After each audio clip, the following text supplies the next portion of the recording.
Olá a todos, estamos novamente em mais um podcast E se falássemos de fé?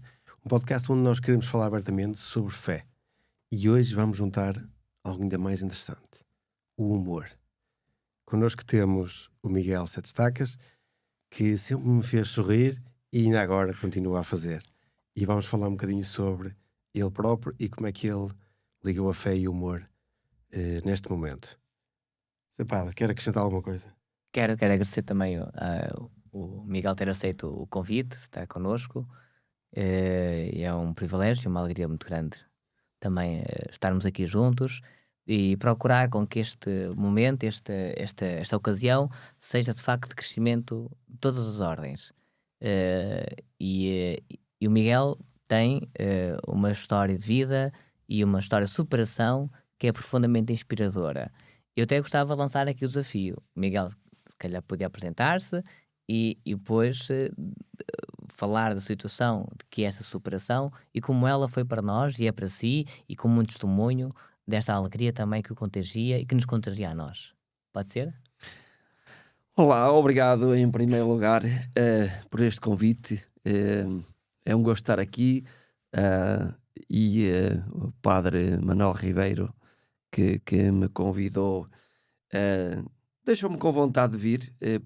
Primeiro porque é um jovem, depois porque está ligado a uma fase da igreja que é preciso mudar a forma de comunicar.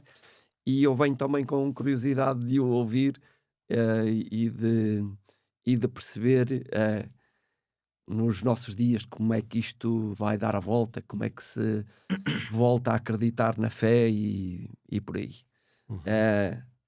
Indo aqui à minha história, para quem não conhece, eu estou no humor, sim, já há alguns anos. Era um adolescente quando percebi que o humor devia fazer parte da minha vida. Sempre fui um miúdo bem disposto. No entanto, o meu início profissional começou num gabinete de contabilidade e aos 16, 17 anos foi quando apareceu a minha primeira oportunidade de subir a um palco para fazer rir. E a partir do momento que eu comecei a ter a sensação do que é estar deixar um público bem disposto e as pessoas bem dispostas à minha frente através de uma forma de comunicar, acho que nunca mais quis largar. Foi ali um ciclo vicioso que foi aumentando. Pouco depois, quando surgiu a primeira edição de Levanta-te e Ri na SIC, não é? Que toda a gente sabe em Portugal que foi o programa que catapultou aqui a maior parte dos comediantes que temos hoje em dia, e eu também não quis perder esse comboio e agarrei aquilo com toda a força e infelizmente, porque hoje em dia, desde essa altura, que vivo a 100% da comédia. E cá estou. E a comédia e a forma de estar na comédia, a forma como fazer rir, entende isso como um ato também de bondade ao coração? Eu digo isto porquê? Porque às vezes a gente confunde sorrir e rir, mas às vezes falar sobre as coisas de uma forma mais leve, mais espontânea, mais autêntica, mais genuína, como que a brincar, eu acho que é capaz de ensinar muito mais do que outra forma. Não acha isso? É verdade, porque o rir o rir sempre foi conhecido como uma terapia. Acho que é incontornável este tema de que o rir faz bem. Aliás, há um ditado popular que rir é o melhor remédio, e é verdade. E a fé da mesma forma está presente, porque em fases complicadas, o rir, o humor ajuda e tem ajudado. Não é a primeira, nem segunda, nem eu digo muitas dezenas de vezes que recebi mensagens de anónimos a dizer: eu estive num momento complicado e você não sabe o quanto me fez bem assistir aos seus vídeos, assistir aos seus espetáculos, e a gente recebe aquele obrigado de uma pessoa que não conhecemos e que só percebemos que lhe fizemos bem através desse testemunho de uma mensagem que é tão gratificante. Se calhar é a forma mais gratificante que temos de Reconhecer o nosso de trabalho. reconhecer o nosso trabalho. Não. Porque eu percebo que são mesmo fases de alguém que, ou por questões de saúde ou por questões psicológicas, que pessoas que bateram no fundo e que o humor fez ressuscitar e acreditar que a vida tem outros contornos. Sim. Pelo menos tirar a pessoa do poço de não estar todo o dia a pensar que estão no fim da linha e tirá-los. Sabe, há uma ideia muito comum que as pessoas muitas vezes têm no seu coração, que é de que deixarem-se que não valem nada. Porque se calhar seja a narrativa que tantas vezes ouvem nos seus contextos. E à medida que nós nos vamos afastando da nossa própria essência, que nós vamos criando aqui um conjunto de máscaras, quase uma, uma dimensão camaleónica. Isto é, vamos colocando a máscara mediante, ou a capa ou a figura mediante a necessidade ou circunstância para que haja uma certa aceitabilidade de um pequeno grupo, onde quer que estejamos, mas vamos perdendo aquilo que nós somos. É tão curioso isto, porque a palavra hipócrita vem do grego hipócris, que era aquele que era o ator. O hipócrita é aquele que lava a máscara, que já fazia de personagens. E esta ideia do hipócrita é aquele que coloca máscaras, mas tantas vezes a máscara mascara, passa esta redundância, aquilo que nós somos. Ou o ir ao coração de nós próprios, descobrindo-nos quem nós somos, e descobrindo quem nós somos, nós vamos conseguindo compreender qual é, no fundo, o nosso propósito, a nossa missão aqui. É bonito, há bocado está aí o Miguel a falar e a dizer que pelo aquilo que é a sua missão, o seu compromisso, a vida laboral, o seu propósito, ser capaz na sua vida de ampliar aquilo que são os horizontes, tantas vezes, das pessoas que vão comunicando, mas também trazer um pouco de luz, de ânimo, de esperança a quem se encontra ou quem bateu no fundo. E é curioso porque são estes testemunhos que revelam aquilo que mais belo e mais essencial nós temos. E quando ouvimos isso, como o Miguel diz muito bem, vamos conta que afinal estamos no bom caminho. Eu considero que hoje em dia a sociedade, quando falo de sociedade, eu coloco-me na sociedade, porque acho que devemos ver sempre as coisas nesse ponto. Que estamos todos com falta de momentos de introspeção, porque tal como eu dizia que o humor ajuda alguém a levantar porque está numa situação muito complicada, hoje em dia e com a sociedade super sensível, aborrece muitas vezes e à classe humorista que também tem o efeito contrário de alguém que acha que está sempre a ser atacado, que está sempre. Então nós tentamos levantar o astral e alguém que acha que tem que se colocar lá em baixo. Isto parece um ascensor. Fazemos subir uns e outros acham que têm que ir lá para baixo. Isto tem muito a ver com sensibilidades e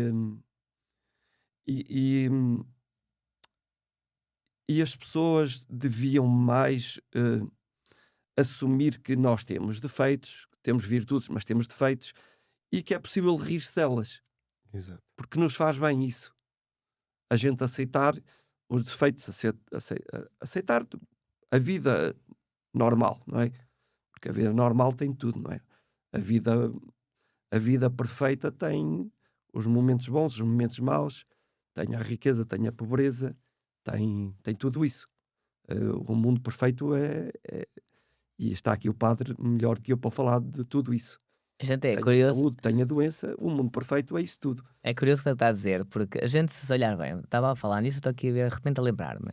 Quando a gente faz uma viagem, E quando a viagem corre mal, alguma coisa corre mal, naquele momento aquilo é um desgosto, é um desconforto.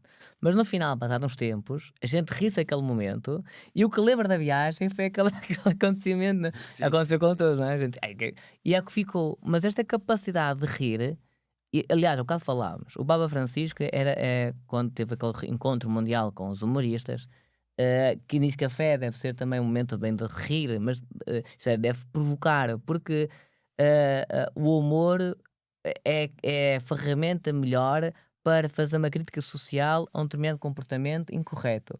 Mas também nós ajuda-nos a uma autorreflexão, também como diz o Mia muito bem, também de uma compreensão, uma aceitação de nós próprios. Aliás, o Papa Francisco até dizia mais: rir de si mesmo é prova de uma estrutura interior sólida. Porque não há nada mais difícil do que nós olharmos para nós próprios, em espelho, reconhecermos as nossas debilidades, os nossos defeitos, as nossas falhas e com humor assim, opá, pronto, ok. Às vezes Eu, quando me criticam, eu tenho este hábito. Pá, eu digo assim, opa, ainda não viu nada, é bem pior que isto. Até ri um bocadinho sobre aquilo e desmonta. Porque a pessoa quando ouve aquilo, assim, afinal, não está habituado, porque a primeira reação é nós respondermos. E respondemos em igual proporção. Se me criticam desta maneira, eu vou lá e critico de outra forma, em proporção, ou então superior, que é para me magoar mais. E a gente vê isso em toda a nossa vida. Nas relações entre os amigos, na família, enfim, é a nosso estar. E quando de repente conseguimos fazer aqui esta mudança de pensamento, não é? Esta mindset, esta mudança de forma de estar, e dizer que na aceitação das minhas falhas, claro, devo trabalhá-las, não é? Para as corrigir, mas rindo um pouco delas, sou capaz de olhar aquilo com outra leveza. E isto faz com que, julgo eu, na minha modesta opinião, que a cada dificuldade, a cada obstáculo, a cada circunstância que se coloca sobre mim, se eu tiver esta capacidade, eu sou capaz de superar com outra afirmação e com outra firmeza. Não sei se. E olhamos para o Miguel, tendo em conta a situação que teve e a superação é prova disso mesmo, não é? Que podia ser um bocado angustiada, amargurada, mal com a vida, com tudo e com todos, e aproveitou isso e catapultou e deu uma força e uma energia completamente nova e diferente. sim, mas resumindo, eu acho que assim, a sociedade está com essa falha enorme de capacidade de se rir de si próprio. Logicamente, depois também, falando do humor, há vários enquadramentos, há várias formas de rir, de fazer rir, e mais agressivo, menos agressivo. Portanto, também não vamos agora avaliar isso, não estamos aqui a fugir para a conversa de limites de humor. Estamos a falar de uma forma geral, não estamos a falar de casos espontâneos ou situações específicas. Hum, Em relação, e ainda agora aqui mais direto, se não perdemos aqui na conversa, à minha situação, hum, que me levou a também estar a bater no fundo, que foi um acidente gravíssimo que eu tive com uma com que me levou estou aqui perdido na conversa, que me levou a estar num estado de saúde bastante debilitado, e é verdade que tanto o humor como a fé me ajudou bastante a sair dessa situação muito complicada. E o padre agora estava a citar, e era aqui que eu queria chegar agora mais diretamente, que é muitas vezes a gente só pensa nos episódios de tudo quando corre bem, e quando corre mal temos o hábito de apontar o dedo e pomos em dúvida a fé, não é? Ah, é porque ter fé, porque se isto me aconteceu, não devia ter acontecido. Uhum. Quantas vezes e a Igreja Católica é posta nesse patamar, e há dúvidas sobre a fé nesse ponto, que é quando tudo corre bem, ninguém olha para a fé nem para coisa nenhuma. É o normal é que tudo correr bem. Quando corre mal, pomos em causa a fé. Hum, e isso aconteceu comigo, que é estava na situação difícil, porque é que isto me aconteceu a mim? Eu próprio me questionei, não é? E quando a gente está numa situação dessas, porque é a mim? é quando o jogo deve ser colocado ao contrário. E todas as vezes que correu bem, não me faltou o agradecimento, não me faltou porque é que me tem corrido sempre bem e porque a mim, ou porque quando corre mal, porque é que a gente diz porque a mim e estamos aqui a sacudir para os outros. O mal deve acontecer sempre aos outros, não é? Porque devemos pôr nessa situação. Correu mal, ok, porque a mim. E porque não a mim? Porque é que a gente não coloca sempre a questão ao contrário? Porque Pois. não a mim? E nessas situações eu não tenho vergonha de o dizer que também o pensei porque a mim, e chorei muitas vezes sozinho, eh, mas a verdade é que a gente apoiando-se na fé, apoiando-se em tudo que são energias positivas, porque eu considero a fé uma forma de energias positivas. Estamos numa fase que a nossa sociedade tem vergonha de falar na fé, tem vergonha de falar num Deus e depois vai buscar ali sinónimos que vai dar exatamente ao mesmo. Hoje em dia não se fala num Deus e fala sem agradecer ao universo. Certo. E se pensarmos bem, é vergonha de citar a palavra Deus. Dizer que, não sei, porque na nossa formação nós temos a imagem de Deus, que a Igreja Católica diz que fomos feitos à imagem dele, e não sei o quê, e nós vemos Deus como alguém que é parecido connosco e que tem superpoderes. Eu não vejo dessa forma e nem quero ter uma imagem de um Deus, uma imagem física. Eu quero acreditar que há um poder sobrenatural em que eu deva ter respeito e que chama-lhe o que chamarem. Entendem? E eu só acredito que devo ter respeito e devo ter fé. Agora, chama-lhe o universo, chama-lhe um Deus, e de outras situações que podemos falar mais à frente, que lhe chamam sinónimos como. Está-me agora a falhar o termo de um bem supremo, que é um termo muito utilizado, por exemplo, em terapias de Reiki. Certo. O meu bem supremo.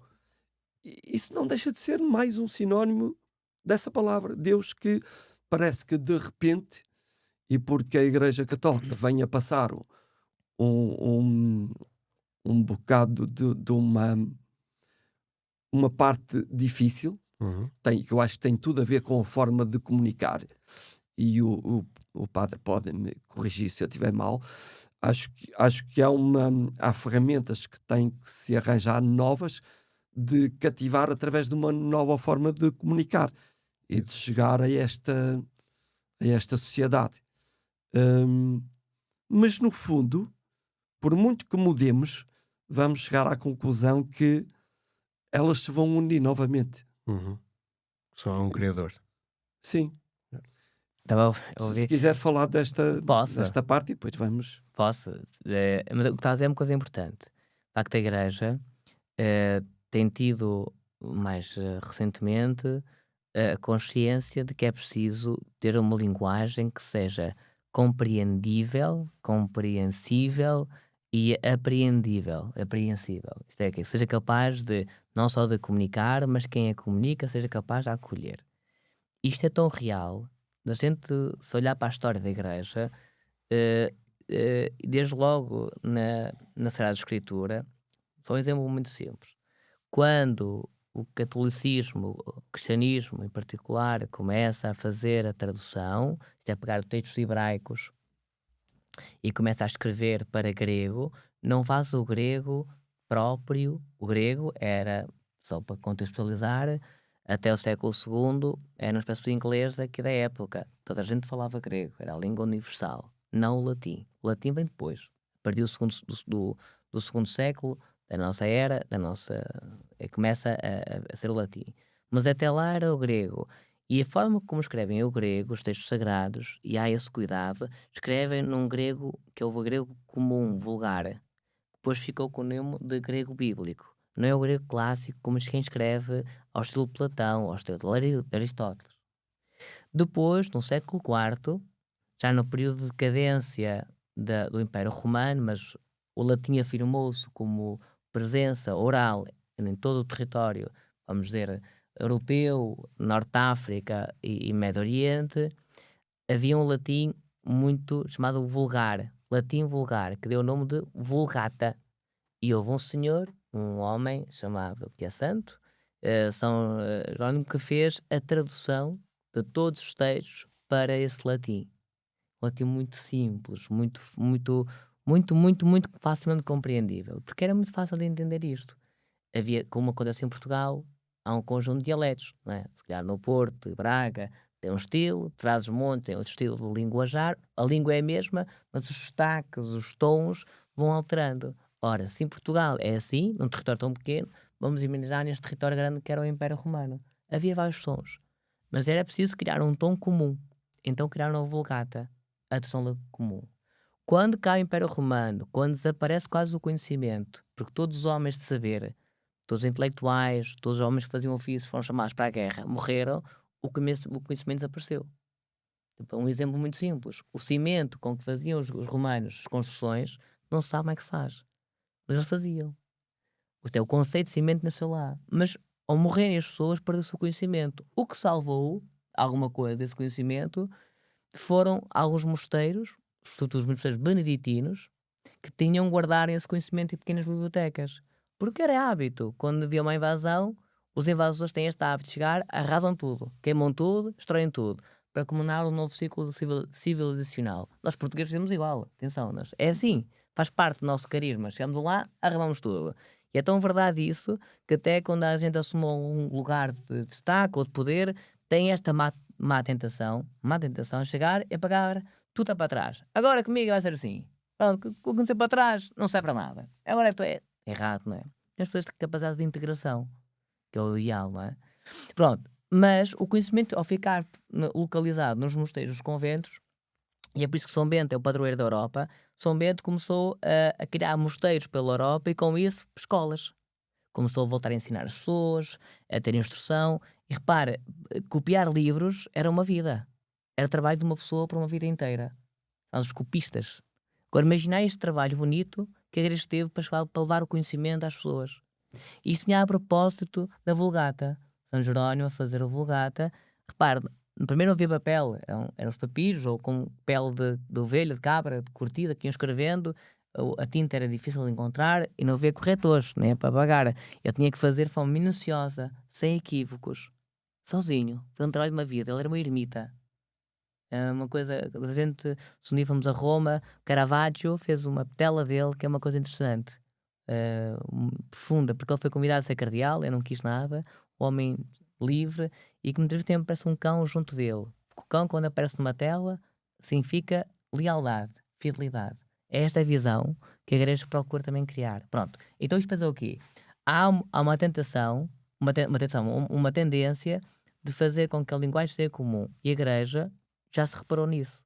Portanto, agora a igreja quer que a linguagem não seja tanto teológica ou pastoral, mas seja de uma outra praticidade, uma prática pastoral. Isto é, com os conceitos, com a linguagem do mundo, se falar as coisas como elas são. Falava aqui em eufemismos. Uma coisa chamar energia, chamar fé, ou o universo, ou Deus. Estamos falando de uma realidade supernatural. Aquilo que na filosofia nós chamamos a metafísica.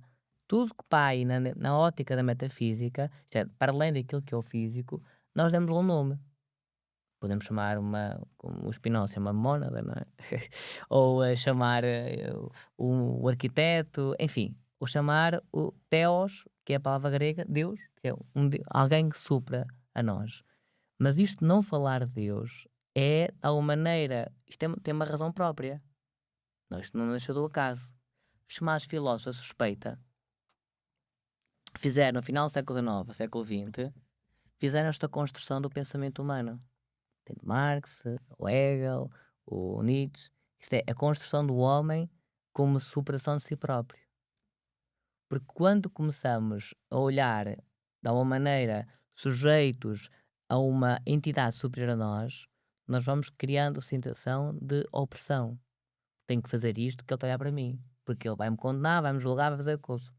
Então, para eliminar este conceito e criar em nós um sentido de liberdade, falsa liberdade, que é mais libertinagem, nós eliminamos tudo que é o conceito de consciência que nos pesa, conceito ético, e criamos um a partir de nós próprios. em que tudo é válido desde que a pessoa se o queira e o deseje. Ora, quando entramos nesta forma de estar e de ser, nós começamos a olhar uns para os outros como adversários. Tornamos-nos violentos. Porque o que manda é a minha autossatisfação, a minha fruição. E a capacidade de sair de mim, isto é, de não estar a pensar em mim para começar a pensar num outro, ou numa comunidade, ou num bem maior, advém-me quando sinto-me corresponsável com. Faço-me entender? Uhum. Não sei se me estou a entender. É como um miúdo, uma miúda, não? Uma criança. Se achar que é dona daquilo, tu faz o que quer. Mas se pensar que o pai e a mãe colocam ordem, ela vai procurar mantendo algum travão. Mas com isso, ela vai crescendo. Vai compreendendo que a vida também tem limites. E os limites da vida não é menorizar os seus processos de crescimento ou a sua forma de pensar ou de ser, mas antes amplia para que naquilo que ela faz de bem, ou aquilo que menos bem vai corrigido, mas que faz bem, possa ser de facto transformador. E acho que aqui a Igreja, mais recentemente, tem dado passos significativos, e olha, este momento é um passo desses, não é? Muito simples, muito humilde, claro, não é uma coisa assim, pronto, com se calhar uma projeção internacional, nem essa é a nossa pretensão, mas é uma ferramenta que ajude sobretudo as pessoas a pensar. Porque não há nada melhor na nossa vida que nós ouvirmos outras pessoas a falar sobre elas próprias. Porque nós somos assim. Em nós há um bichinho em nós, todos nós temos esse bichinho, é que escobilhice. Mas todos nós queremos saber da vida dos outros, não é? Ai, como é que é? Conta lá, não sei quem é? E por isso que as biografias foram sempre muito vendidas em todo o mundo. Sempre. E se queremos, eu digo assim, e a igreja sempre ensinou, se queres converter alguém, dá-lhe biografia de santos. Porque a pessoa, com aquela coisa da coscovilhice, aquele interesse, Sim. diz assim, olha que interessante, faz assim, faz assado. Então quando ouvimos este lado positivo, este lado bonito, de alguém que foi capaz de superar perante um problema que à partida tinha tudo para correr mal, ou a forma como ele olha a vida, na sua mundividência, como é o conceito de família, como é que trata a relação interna e íntima. Quando começamos a ouvir isto, a gente começa também a encaixar a nossa vida e a aprender, e assim, afinal, há muito mais mundo além do meu próprio mundo. Então eu quero ser como ele, quero aprender como ele. Se ele foi capaz, mas eu vou ser capaz. Então isto cria, no fundo, uma rede de contágio positivo em que nós começamos a tornar-nos muito melhores do que aquilo que podíamos pensar ou que pensávamos que não éramos capazes de ser. Eu vou ter que pôr aqui um timer ao ser padre, porque senão eu não para. Pronto, eu não falo mais. Resumindo. Olha, resumindo, a forma de comunicar tem esta importância e eu acho que a volta que a Igreja pode dar tem tudo a ver com a forma de comunicar. Eu considero até que seria bom para todo o ser humano, quer seja católico, quer não seja, por exemplo, o assistir a uma celebração de uma missa ao domingo. Não é para alguém que seja católico, não é para ouvir todos os domingos ou todos os anos repetidamente o que está escrito na Bíblia. A forma de comunicar, de chamar a atenção à sociedade, são ferramentas de introspeção que todos nós devíamos ir regularmente, porque às vezes precisamos de alguém que nos chame a atenção e parece que não queremos que sejamos chamados a atenção de nada hoje em dia na sociedade. Detestamos ser corrigidos, e eu acho que esta alteração da forma de comunicar, e a Igreja, uma vez que em toda a história teve um poder enorme na sociedade, o clero é sabido que sempre teve um poder enorme, e é pena deixar que isso acabe, porque é importante alguém que nos faça ir e ouvir e a ter esses momentos de introspeção na nossa vida. Agora, passando aqui para outro ponto mais à frente, antes que me coloque aqui um timer também,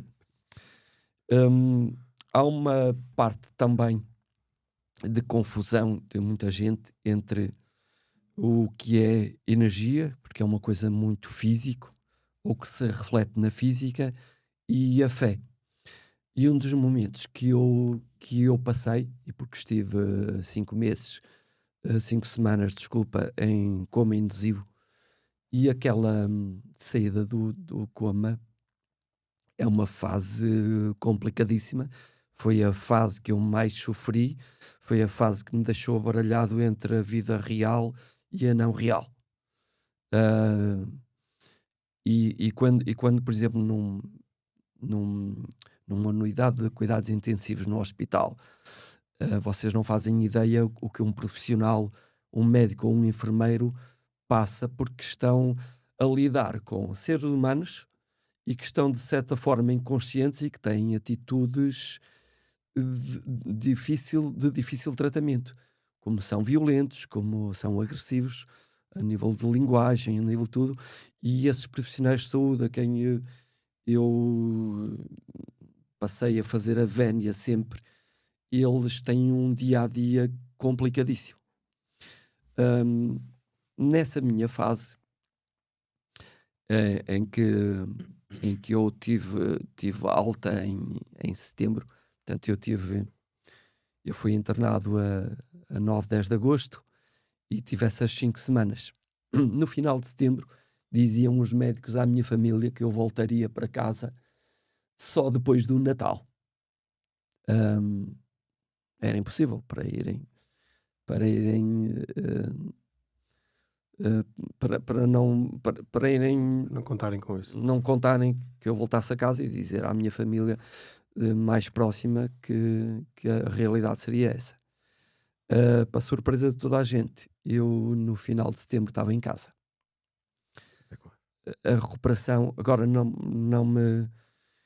Eu tenho dificuldade de explicar isto, porque foi num espaço de muito pouco tempo em que eu comecei a perceber que o pessoal que me rodeava, que queria tão bem de mim, que queria que a minha recuperação fosse supersónica, vá, digamos assim.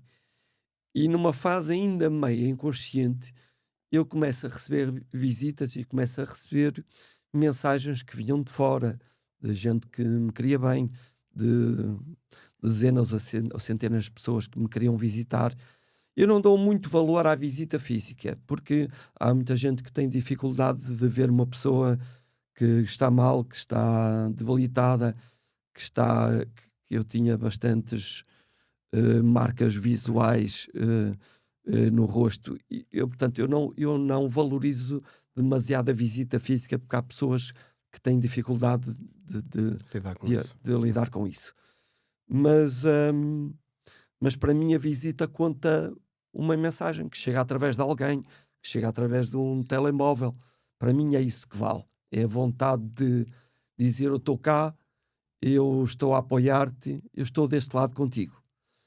E eu, de repente, no espaço de muito poucos dias, eu fui-me apercebendo que essa energia, essa fé, vinha do outro lado ao meu encontro. E eu não vos sei dizer como, mas em 2, 3 dias eu consegui mudar o meu estado de espírito. De alguém que, de forma consciente, percebi no estado que eu estava, que foi a primeira notícia a dizer: tu estás aqui internado, porque eu nem sabia onde estava, nem onde estava, nem quem eu era. E de repente foi tirar-me o tapete, foi tirar-me o chão, dizer: Miguel, aconteceu-te isto. Para quem não sabe, eu de repente recebi uma notícia que estava num momento de diversão e fui para um hospital e que não sabiam se eu ia sobreviver. E sobretudo, daqui em diante, Miguel, tu ficaste cego, que eu tive totalmente cego, e tens de adaptar a esta nova vida. E a primeira coisa que acontece, eu tinha 2 filhos, 2 crianças pequenas ainda, tinha toda a minha família, a minha esposa, os meus pais, os meus irmãos, os meus grandes amigos, e de repente tu vês a vida a desmoronar-se, a entrar em ruínas, que não é de um dia para o outro, é de uma hora para a outra. Exato. E eu não nego que de repente era mais fácil para mim fazer um stop à vida naquele momento. A minha primeira revolta foi: porque é que não me deixaram ir? Estou a ser super sincero.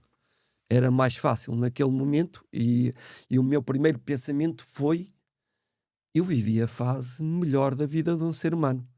A fase da juventude, não só pela juventude, mas pela falta de a responsabilidade, não é? Porque à medida que a gente vai crescendo e vai tendo idade, as responsabilidades vão aumentando. À medida que se vai constituindo família, as responsabilidades vão aumentando.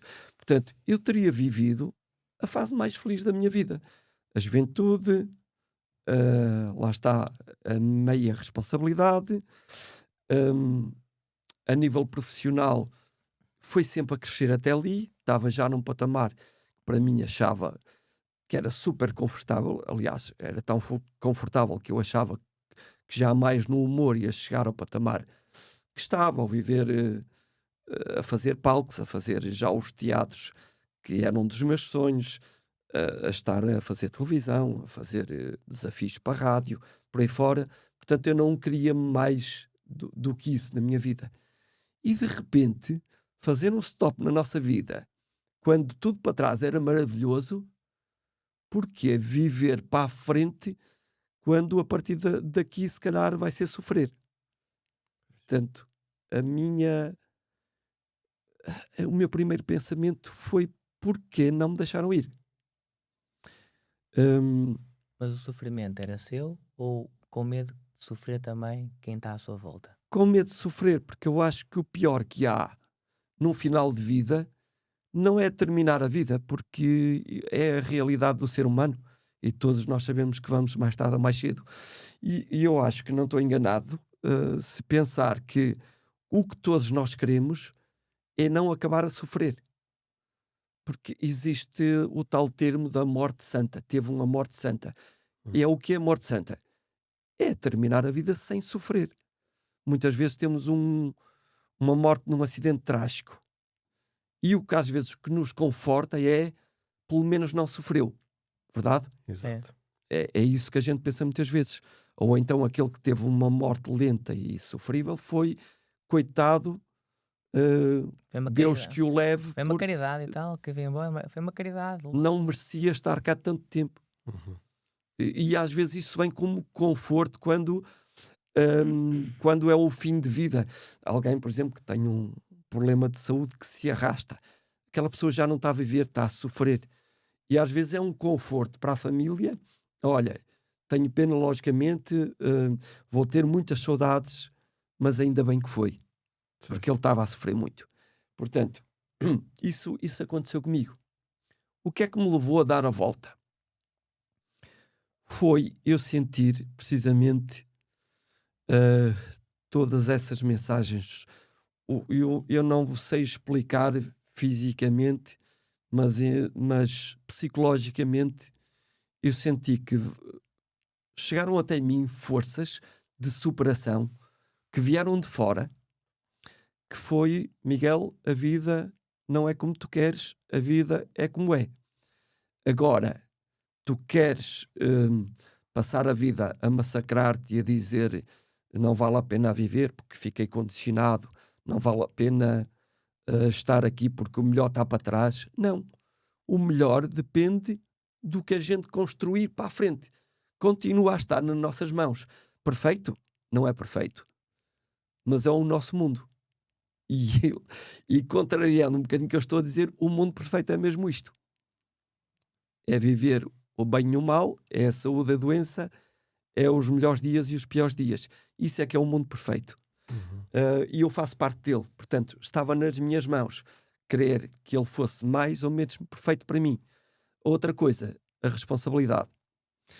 E quando ponho responsabilidade na minha cabeça, a primeira coisa que veio foi: eu tinha e tenho 2 filhos, das coisas mais importantes que eu tenho na minha vida, e que, apesar de eu ter ficado debilitado, eu não deixei de ter responsabilidades sobre o crescimento deles, a educação deles, e continuava a estar nas minhas mãos eu poder educá-los. Portanto, isso foi o que me acrescentou mais de: tens que estar cá, tens que ficar cá e tens que deixar de ser egoísta, que a vida melhor passou para ti e a partir daqui já não é nada contigo, já podes ir e quem cá ficar que se safe. Portanto, aquele meu primeiro pensamento foi de um egoísmo enorme, de pensar, já tive o melhor da minha vida, agora quem ficar é da responsabilidade deles o resto. Não, já que cá estamos, temos que continuar a fazer bem para a sociedade, para nós, para a família e para toda a sociedade. E então foi o que despertou em mim, siga. O caminho segue, não sei como é que vou vivê-lo, mas vou querer continuar a vivê-lo. Há uma coisa boa que tirei daqui, que vos vou confessar. Deixei de ter aquele medo da morte. Eu hoje em dia não tenho medo da morte. Quando ela tiver que vir, venha. Seja daqui a 1 ano, seja daqui a 20. Se quero morrer, não. Mas se ela tiver que vir, que venha. Quero estar consciente de quando vier que eu tenha consciente que estou o melhor possível comigo mesmo. Que é que deixei de magoar tanto, deixei de ter esta sensibilidade que eu acho que a sociedade também foi perdendo, apesar de termos grandes lições todos os dias, e uma das grandes foi em toda a sociedade, em todo o mundo, tivemos a lição da pandemia, do Covid. Foi uma lição que a sociedade recebeu e que parece que passado 2 ou 3 anos já nos varreu da história, que é a maior lição que eu tiro do Covid foi nós precisamos uns dos outros. E nós, em momentos, acabamos por estar unidos a combater um mal que veio sobre a sociedade e que nós não percebemos que foi uma lição de nós somos todos iguais, de repente vamos de um dia para o outro com um problema de saúde pulmonar, seja o que for, e somos ninguém do meio disto tudo. E não é o dinheiro que nos vale, nem o poder, nem o meu estatuto na sociedade. A doença veio igual para todos. E então, este mundo que eu falei há bocado, de a dúvida, chamo-lhe energia, chamo-lhe fé, não importa. Mas eu agarrei-me a alguma coisa e alguma coisa veio até mim. Alguns que são completamente descrentes da fé, mas que me transmitiram a mesma força. Portanto, eu vou colocar aqui, eu vou tentar unir isto num ponto só. O importante é o quê? É o crente ou o descrente? O importante é que chegou até a mim aquela força. Tenham vergonha de dizer que é fé? Não importa. A pessoa estava lá a apoiar-me. E eu tive essas várias formas que chegaram até mim de energia. Que foi os descrentes, que foi a fé, que foi na igreja que me disse o padre, depois de eu ter a primeira conversa com ele, que tive gente de uma forma, como é que eu ia dizer, que não quiseram sequer mostrar que foram eles, mas houve celebrações de várias missas. A pedir a cura e a pedir. Eu queria dizer, falhou uma palavra de uma forma anonimata. Anonimada, não? Não quiseram expor-se, revelar quem era, que isso para mim valeu muito mais. Não estão à espera que eu amanhã vá lá agradecer. Fizeram com a fé que tinham e com a vontade de ajudar e não com a vontade de amanhã receberem uma gratificação. Ou exatamente. Ou o que for. De qualquer forma, assim, de serem gratificados. Isso para mim valeu mais ainda. E eu tive todo esse movimento. E há outra coisa que eu tiro disto tudo. De repente, eu pensei que bom foi tudo de bom que eu fiz para trás.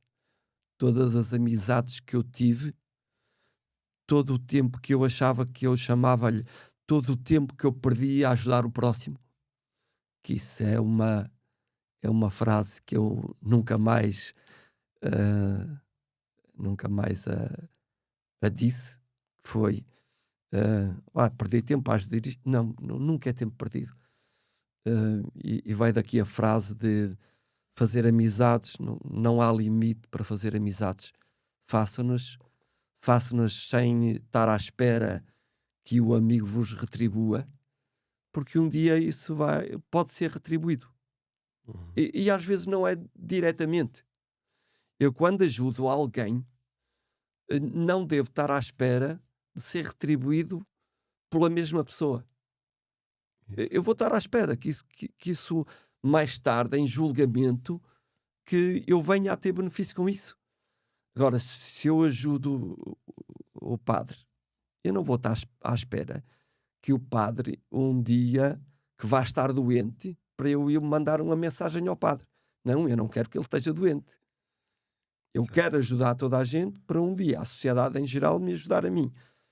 E foi aquilo que me fez pensar que bom, porque eu não sou daquelas pessoas que digo que tenho poucos amigos. Eu acho que tenho muitos amigos, fiz muitas boas amizades, e quando a gente às vezes diz que tenho poucos amigos, porque a gente só está a olhar para os amigos presentes e a gente pode ter amigos ausentes. Eu considero, por exemplo, o meu melhor amigo, aquele que eu tenho como uma pessoa, um dos meus melhores amigos, eu tenho imensa dificuldade de me juntar com ele. Eu às vezes quero fazer um almoço e um jantar, e a minha vida profissional e familiar às vezes não me permite estar com ele sempre.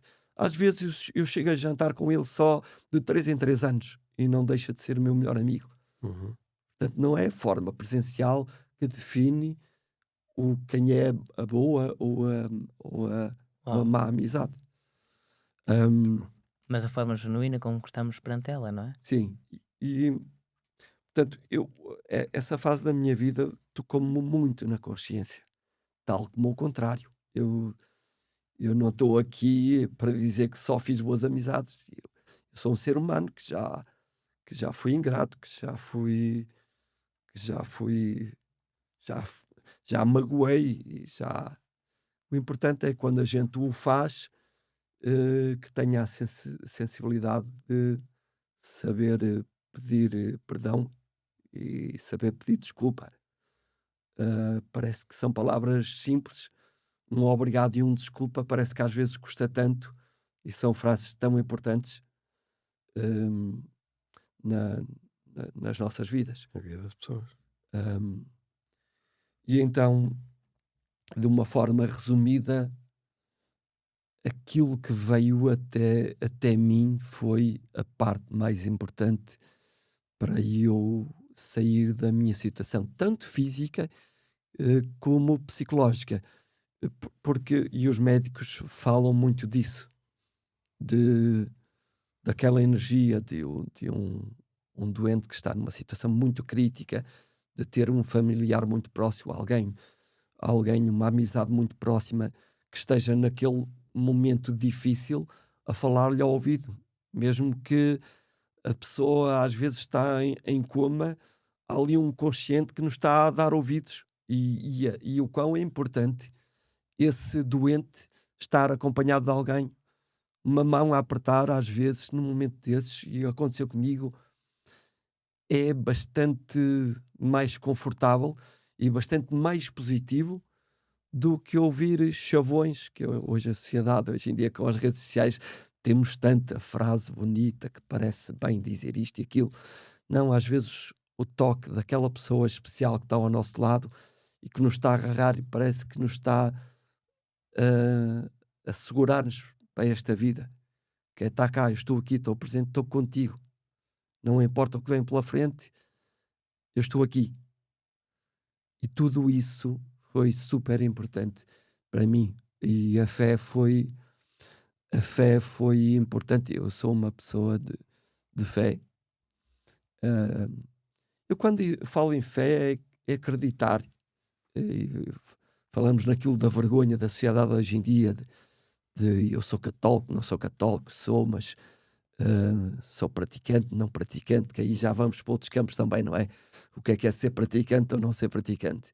Que é um homem de fé. Chegou a um ponto, e eu fui uma pessoa que, na forma de comunicar a minha fé e de falar com esse Deus, eh, é a gente ter com quem desabafar quando não tem mais ninguém. Ou quando tem, querer mandar cá para fora o que está cá dentro, nem que seja para Aliviar. aliviar. E esse aliviar, quem não acredita diz que é para ninguém, diz que é mandar para o ar, ou é falar Sim. com essa crença de que há alguém ou há alguma coisa acima de nós. E eu tive essa forma de aliviar, de falar comigo. As minhas orações não têm que ser a oração que está escrita do Pai Nosso ou da Ave Maria. A oração pode ser a oração que a gente quer. Conversar. É o conversar. Uhum. É o chegar para alguém e chegar para o nosso melhor amigo com quem a gente quer desabafar e ter aquele amigo. Às vezes basta dar um abraço. E essa parte importante da fé ou desse Deus é para quem acha que não tem amigos, tem uma forma de o fazer e de o comunicar.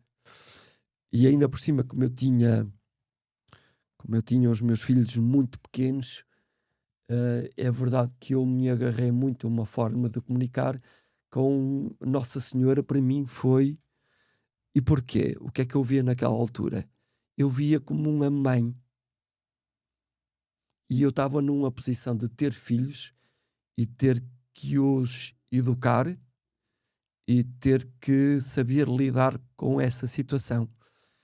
E eu pedia-lhe muitas vezes: olha para mim, tu és mãe, sabes o que é mãe, e por favor olha para mim, não te esqueças de mim como papel de pai, porque eu quero continuar a educá-los, eu quero ajuda para saber como é que é de lidar daqui para a frente. Como é que se faz isso para alguém que de repente perde a visão e que quer continuar a acompanhar o crescimento? E era para mim uma dor enorme na fase, para quem tem filhos sabe o que é isso, a fase mais importante, que é quando eles são muito pequenitos, eles mudam de dia para dia. E eu ia perder a fase mais importante, que era irreversível, que era ver o acompanhamento deles, do dia a dia, como é que eles crescem, como é que eles se transformam. Agora é parecido com a mãe, agora é com o pai. E o que eu mais pedia é: por favor, põe-te no meu lugar e ajuda-me, por favor, porque tu és mãe e tu sabes do que é que eu estou a falar. E foi através dessa forma de aliviar o que estava cá dentro que eu me segurei também a Nossa Senhora.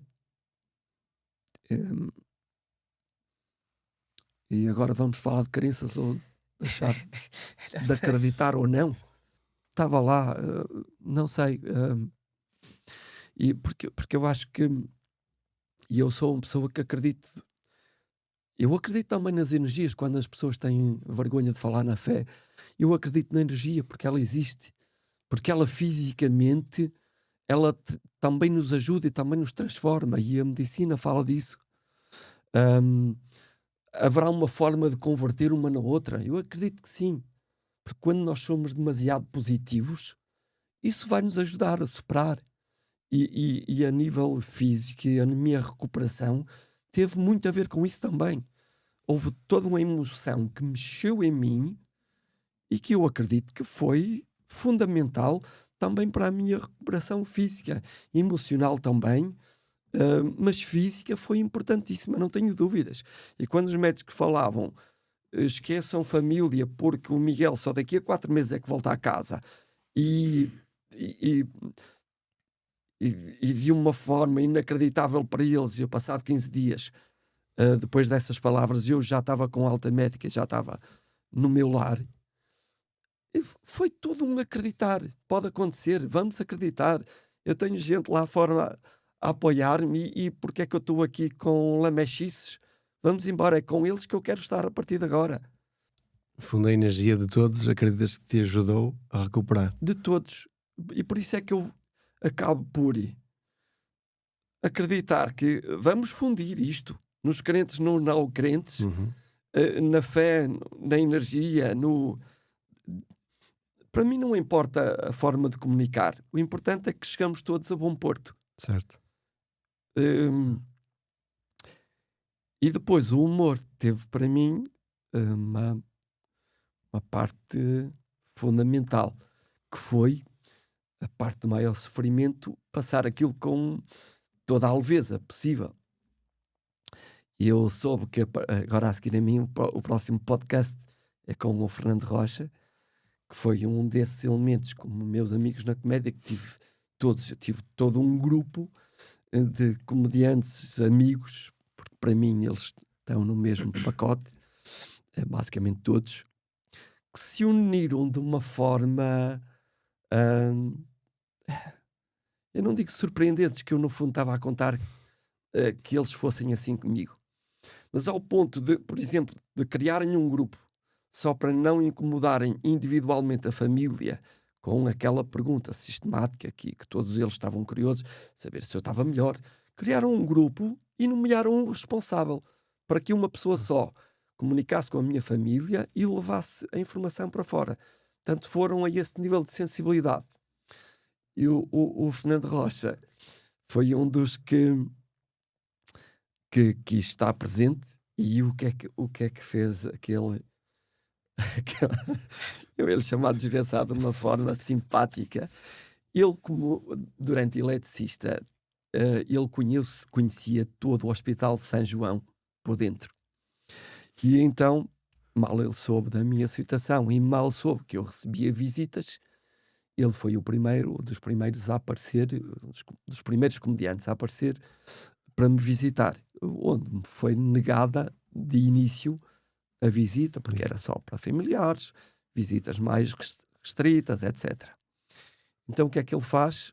Dá a meia volta e diz: ok, eu conheço esse hospital por dentro, vou às urgências. E então foi lá queixar-se de uma patologia qualquer, que eu aqui não vou dizer qual é, ele depois que a diga. Que foi qualquer coisa de dói-me o testículo esquerdo, uma coisa assim. E de repente estavam a chamá-lo para rastreio naquele alto-falante. Fernando Alberto, não sei quem é Rocha, Fernando Alberto. E o Fernando Alberto da Rocha não aparecia, porque já estava ao meu lado lá dentro. Ele mal, aliás, após como é que eu lhe chamei o rastreio? Rastreio. Ele aproveitou o rastreio e ficou do lado de dentro. E depois para a consulta médica. Já não Aí apareceu. é que já ninguém sabia dele. Portanto, valia tudo para chegar ao pé de mim. Ele quis estar ao pé de mim, insultou-me 3 ou 4 vezes de uma forma simpática e de uma forma como no Norte a gente se acaricia, que é, não sei quê, eu estou aqui contigo, tu tens cheio daqui, pi, pi, pi, pi. Muito bom. Isso tem tanto valor como uma frase agradável e aquilo para mim. Portanto, e tive muitas outras coisas. Tive uma visita de um outro colega meu que o presente que ele me trouxe foi um gravador de voz muito analógico, de fácil manuseamento para mim, que foi desgraçado, está aqui isto, tu aproveita que estás aqui dentro e tu não percas um momento de tudo que se está aqui a passar, porque eu acredito que tu vais usar isto lá fora. Portanto, tu aproveita isto, grava tudo que te passe pela cabeça, tudo o que seja de importante para ti, porque nós estamos à espera e os palcos estão à tua espera. E vocês acreditam que, por essa razão e por outras, eu dormia mal naquela unidade, mais porque eu queria ouvir tudo o que se passava do que até pelo sofrimento físico, porque como eu estive em coma induzido, aquilo que eu sofri fisicamente não foi assim tão forte. As dores físicas não foram assim muitas. Foram sim desesperantes até estar até chegar às urgências e até ter sido sedado. aí sim. E a partir daí eu não sofri assim muito. Foi mais um sofrimento psicológico do que físico. Então, avançando, eu estava montes de horas acordado porque eu não queria perder nenhum momento daqueles.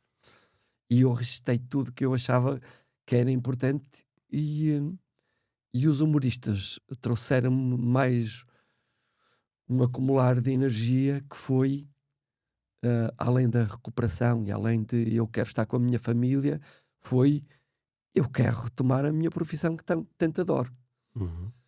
E isso vai ajudar-me a sair daqui ainda mais rápido e à minha recuperação ainda mais fulminante.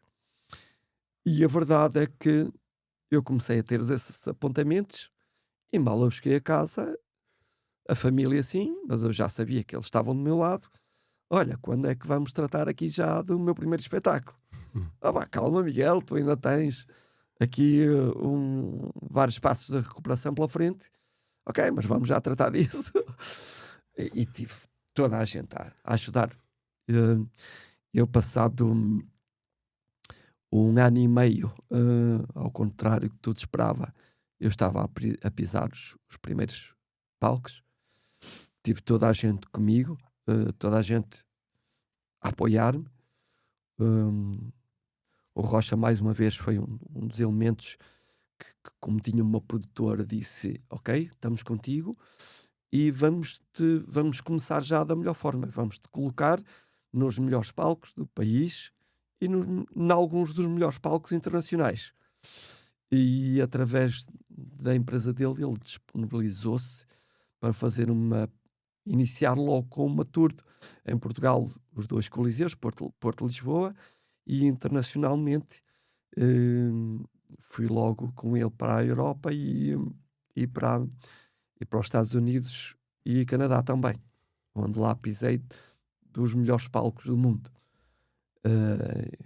E isto é uma gratidão que eu levo para sempre, que é a coisa mais... Não sei se vocês têm consciência que os maiores favores que a gente tem são os favores de gratidão. Não há maior favor na vida que a gente possa ter que um favor de gratidão. Porque um favor de emprestar dinheiro a um amigo, tu amanhã vais compensá-lo como devolvendo, ou até devolvendo com juros. Há várias formas da gente compensar. Quando a gente tem um favor de gratidão, jamais isso é compensado. Isso é para levar connosco para toda a vida. Porque se eu tenho um amigo numa situação dessas, que me ajuda, que me dá a mão e que me faz transportar todo aquele momentos horríveis e que me levou a bom porto, eu posso tentar compensá-lo de todas as formas. Dar-lhe dinheiro, compensar, arranjar-lhe o triplo de espetáculos que ele arranjou para mim. Jamais isso vai compensar O bem que lhe causou no coração, não é? O bem que lhe causou no aquela coração. dívida. Eu considero que é a única dívida que nunca está paga. E se alguém lida mal com isso, vai lidar para sempre. Porque que ponha na consciência que isso é uma dívida que não tem pagamento. É para levar connosco para todo sempre. Conclusão aqui. Acabei passado, então, mais ou menos esse ano e meio, a abrir um espetáculo. Em Portugal, sobretudo, foi maravilhoso porque foi um misto de público novamente, amigos, colegas de trabalho e família. É indescritível alguém viver um momento tão intenso como eu vivi. Os maiores artistas de diversas áreas podem ter um estádio cheio, podem nutrir o que é a emoção de ter milhões de pessoas ao rubro e a rir ou a cantar com eles ou a aplaudir, mas de uma forma concentrada, as emoções que eu senti, e eu acho que tive o privilégio de sentir aquilo que muita pouca gente sentiu. Não há forma de unir tudo aquilo que eu recebi naquela sala. E porque geograficamente estou aqui na zona do Porto, o Coliseu do Porto reuniu-me mais, não aqui desfazendo quem me recebeu muito bem em Lisboa também, não, porque estavam, pronto, de uma forma geográfica, claro, consegui concentrar mais os meus amigos, mais a minha família toda cá, e então, sobretudo o Coliseu do Porto, aquele espetáculo foi indescritível mesmo. Marcante. Foi uma sensação de concentrar tantas boas sensações em tão pouco tempo e num espaço que acabou por ser tão pequeno para tanta emoção. Depois, logicamente, que a gente vai tendo gente connosco, também levando boas energias até eles. Ou seja, eu não posso ser egoísta ao ponto de captar toda a energia, nutrir toda aquela energia e depois não saber espelhá-la para os outros. Isso tem que ser, eu tenho que saber espelhá-la, que é compensar da forma de dizer, por exemplo, no meu caso, dizer tudo que vocês me entregaram está aqui. Eu tenho a responsabilidade e a obrigação, por exemplo, na minha profissão, de a partir daquele momento entregar em dobro aquilo que me foi entregue a mim. Que é, está aqui uma forma de vos compensar, está aqui, eu entreguei tudo, eu dei tudo, e está aqui refletido neste espetáculo, ou da minha entrega ao meu trabalho. Não estou a dizer que profissionalmente foi o melhor espetáculo de todos, o que fez mais rir, não, mas segundo a minha entrega, foi para mim o espetáculo que eu me apliquei mais, que eu sofri mais para estar em prática.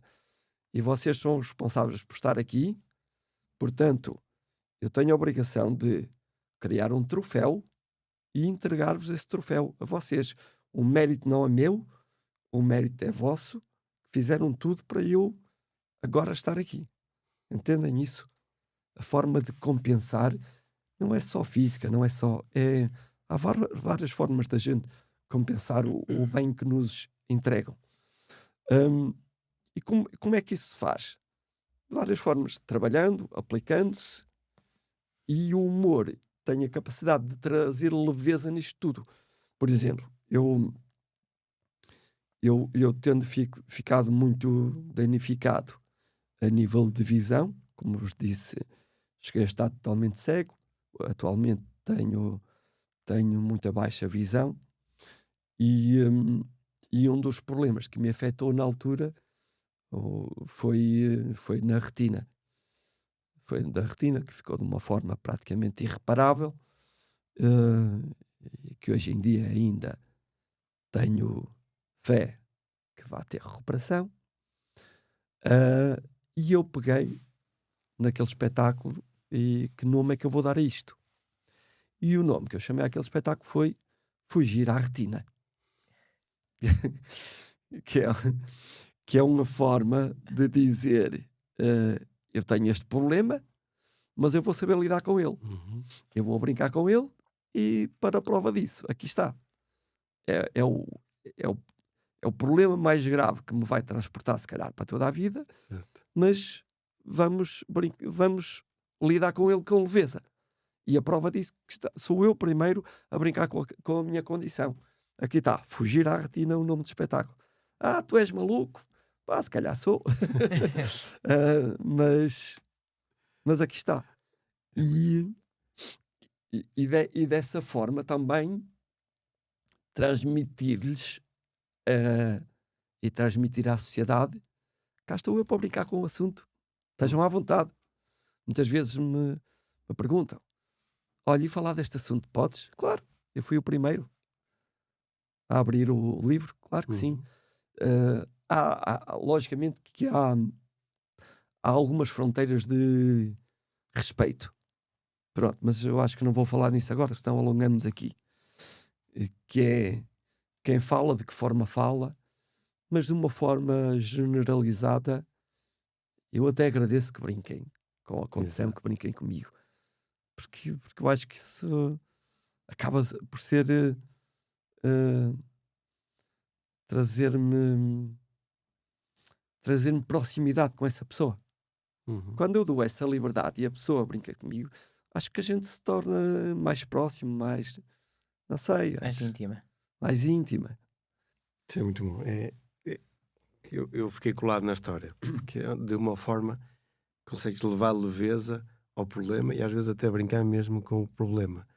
E acho que isto vai ser mesmo um momento de inspiração, ou seja, com humor, inspirar as pessoas e conseguir levar essa inspiração, essa fé também a toda a gente que te ouve.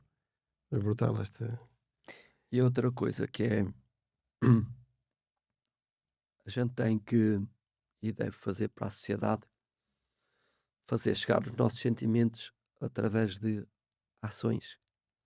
E eu quero falar disto porque hoje em dia parece que vivemos numa sociedade e porque temos a abertura para comunicar das redes sociais, eh, caímos num hábito de todos os dias ir fazer posts, publicações Uhum. e comentários com chavões e frases bonitas, porque parece que a sociedade nos vai identificar como uma pessoa boa ou má por aquilo que a gente comunica ou por aquilo que a Certo. gente diz. E vivemos num mundo de frases e palavras tão ocas, tão bem pronunciadas, mas com tão pouco conteúdo, com tão pouco sentimento, que eu continuo a ser apologista de: olha, que não estás calado, porque não fazes mais do que aquilo que dizes que fazes, Uhum. porque não te preocupas mais em ajudar através de gestos, através de atitude e menos de frases. Parece que vivemos numa sociedade que vale tudo para fazer crescer aqui um marketing pessoal. O autopatrocínio está a tomar conta da sociedade. Porque cada vez mais somos validados por aquilo que dizemos, a forma como a expomos. E isso é uma coisa que me chateia muito. Se queres ajudar, queres fazer, não tens que dizer que vais ajudar ou fazer. Não tens que... Faz logo. Uhum. E cá está alguém para julgar se fizeste bem ou mal. Não precisas mostrar. Não? Eu acho que, e não contradizendo, eu acho que eu prefiro ajudar, fazer, e quem é meu amigo e quem me conhece bem não está à espera que eu diga bem dessa pessoa para a sociedade. Se eu tenho alguma coisa a dizer de ti, de bem ou de mal, é a ti que eu quero dizer. Se eu gosto de ti, eu quero que tu saibas que eu gosto de ti. Eu não preciso que a sociedade saiba que eu gosto de ti. Se eu gosto de ti, eles vão perceber Uhum. que há um sentimento que nos une na nossa amizade. E se eu quero ajudar a sociedade através de um gesto, de um voluntariado, eu tenho que ir para o voluntariado. Eu não tenho que estar a mostrar à sociedade que eu estou no voluntariado. Exato. E há tantas formas de o fazer sem estar a trabalhar o autopatrocínio. Esta vontade de criar. É tão verdade isso. Ter reconhecimento. E hoje em dia magoa-me tanto abrir redes sociais. E o que me magoa não é o que as pessoas dizem. É que, na verdade, essas pessoas são elevadas e pela sociedade como sendo boas ou más através desse meio de comunicação. Não é isso. Parem de julgar as pessoas bem ou mal por aquilo que comunicam e comecem a julgá-las pela forma como agem e como... Como é na sua. Era esta mensagem, sobretudo, que eu gostava hoje de deixar aqui. Miguel, eu além disso gostava de dizer 3 coisas. Eu acho que ficaram na retina, usando a sua expressão. Não sei se posso usar. Mas, Nem estava a chegar lá assim à primeira. Mas a primeira foi nesta linguagem duológica de quando o mal acontece, porque é a mim. E a visão, quando o bem acontece, também porque é a mim. Uhum. Essa fase de superação, essa mudança operativa. Primeira coisa. Segunda, a compreensão do como que a presença, o afeto, tantas vezes anónimo, mas da oração, como é capaz de produzir em nós uma transformação. E a terceira parte da relação com a Nossa Senhora, porque eu até fiquei emocionado, ver-me lágrimas nos olhos, genuinamente, porque eu tenho também essa experiência comigo e ouço tantas vezes, e até curioso, este domingo, ontem, a liturgia, o Evangelho, falava da importância de rezar sem desanimar. Porque a oração é a prova de quem não existe de nós. É a prova do amor, porque o amor ou se tem ou não se tem, não é? Quem ama não desiste, luta, vai até ao fim. E rezar sem desanimar é perceber, é confiar.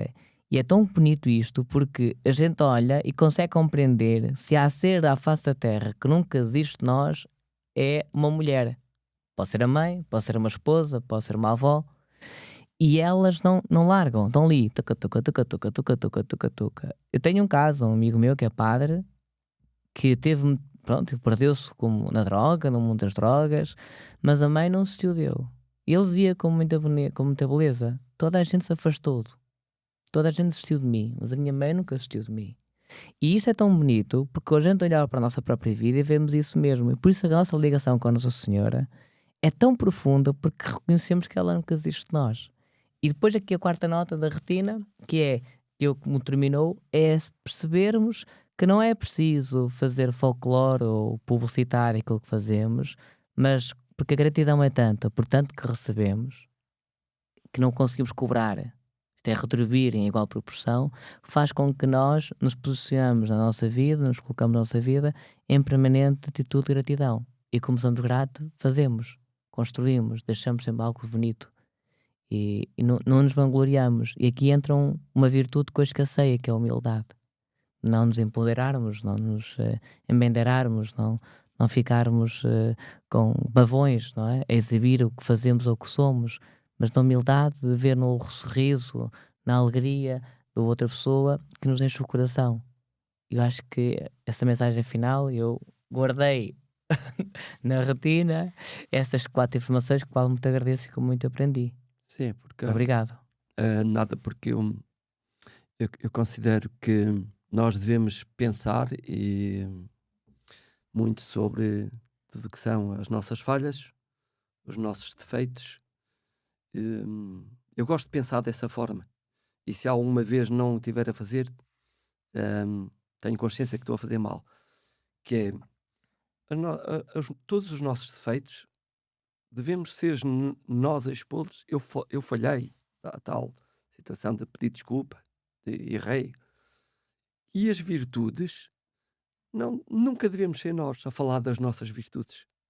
Porque é isso que eu quis dizer na mensagem anterior. Eu faço. Não. Tudo que é de bom, deixemos que sejam os outros a falar de nós. Não é? Pronunciar sobre As nossas virtudes nunca devemos ser nós a falar delas. Devemos praticá-las sem estar à espera de um retorno e que falem delas os outros. Isso é que faz de nós boas pessoas, bons seres humanos, e que não andamos cá à espera de sermos retribuídos ou compensados. Fazer o bem pelo bem, ter respeito pelo respeito, saber que falhamos e mesmo assim não considerar que falhamos e eu sou assim e tenho que me aceitar como eu sou. Não, tentar sempre retificar essa parte. Eu sei que falho, sou ser humano, vou tentar retificar aqui e vou tentar ser o melhor ser humano possível. E o bem, continuar a praticá-lo. É assim que eu penso. Católicos ou não católicos, há várias formas de rezar. Nunca percam essa forma de comunicar com alguém em fases de sofrimento. Ajuda-nos a trazer alívio, ajuda-nos muitas vezes a desabafar. e consolo. O ser um não um bom ser humano, o ser um não um bom católico, o ser um não, depende tudo das nossas ações. Nem sempre o ir à missa todos os domingos é um bom católico. Nem sempre o que não vai não pode deixar de o ser, se cá fora só sabe praticar o bem e ajudar o próximo. Resumidamente, Muito bom. é isto.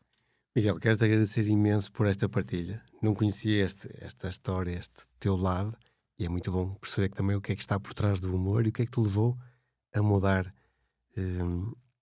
esta forma, ou seja, te levou esta transição. Não desistir do humor e continuar a inspirar agora o pessoal. Obrigado por teres vindo. Obrigado. E acho que temos uma novidade para quem nos segue. Sim. Ou seja, além de poderem comentar, agora também já podem entrar no canal do WhatsApp. Diga-me lá como é que é o canal. O canal foi criado, tem um canal no WhatsApp, podem ver, com isso falássemos fé, podem aderir de forma gratuita, tem uma dinâmica muito simpática, a ideia é, sobretudo, criar ou desafiar todos aqueles que estejam no canal a fazer um caminho também de crescimento pessoal, humano e espiritual.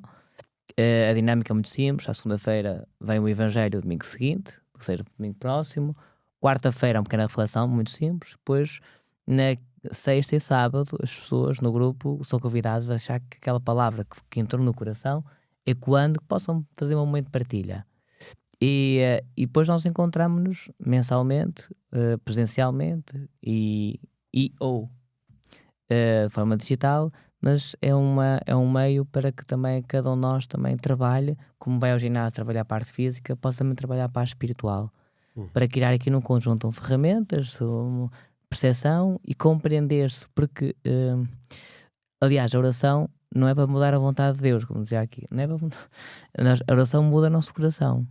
Vamos compreendendo-nos, vamos entendendo-nos, vamos nos integrando, vamos compreendendo o que é que temos que corrigir. Não é que ficar com o síndrome da Gabriela, eu sou assim, nasci assim, um rei assim, mas tendo em conta isso, trabalhar e sobretudo trabalhar com ajuda, porque até às vezes em diálogo na casa, não é? Com a família, assim, olha, eu tenho este defeito, toda a gente me diz que tenho este defeito, tu ajudas-me a corrigir isto, vais ter paciência comigo. E creio que quando todo este trabalho é feito em conjunto, em equipa ou em família, as coisas transformam-se de parte a parte. Transformam para aquele que está a ajudar e transformam para aquele que é ajudado. E ambos ajudam-se neste crescimento que é bilateral. Portanto, este grupo também serve, este canal serve para ajudar-nos a criar estas conexões interiores e com uns com os outros, para fazermos este crescimento com humildade. Para que chegados daqui a um ano, por exemplo, no final do processo, possamos olhar para nós em retrospectiva, assim, de facto, torno-me melhor cidadão, sou melhor ser humano, mais completo. E se calhar vai descobrir coisas a mim que estavam escondidas, mas que não acaba ali o processo, continua. Porque a vida é esta evolução, este crescimento contínuo. Pronto, e é neste sentido, estamos todos convidados também a aderir ao canal. Ótimo, nós vamos deixar os acessos. E há outra coisa, agora fugindo aqui um bocadinho de tema, e não se esqueçam que, ouvindo pessoas como o Padre Manuel, é uma forma da gente continuar a saber a origem das palavras, porque acabando-se os padres, reparem que a gente ia deixar de saber de onde é que vem a origem do latim e do grego, portanto, até nisso é importante. E aqui o Padre Manuel Ribeiro também, que ele gosta de falar sobre isso. Vamos fazer um podcast só sobre as origens. As etimologias. Muito bem. Nós vamos deixar os acessos na descrição do episódio. Também vamos colocar no link da bio, no Instagram, para facilitar depois a entrada de quem quiser. A todos os que ouviram este episódio, acredito que tenham muitos insights, partilhem também connosco e espero que levem agora a vida olhando para os problemas com muito mais humor. Um forte abraço a todos.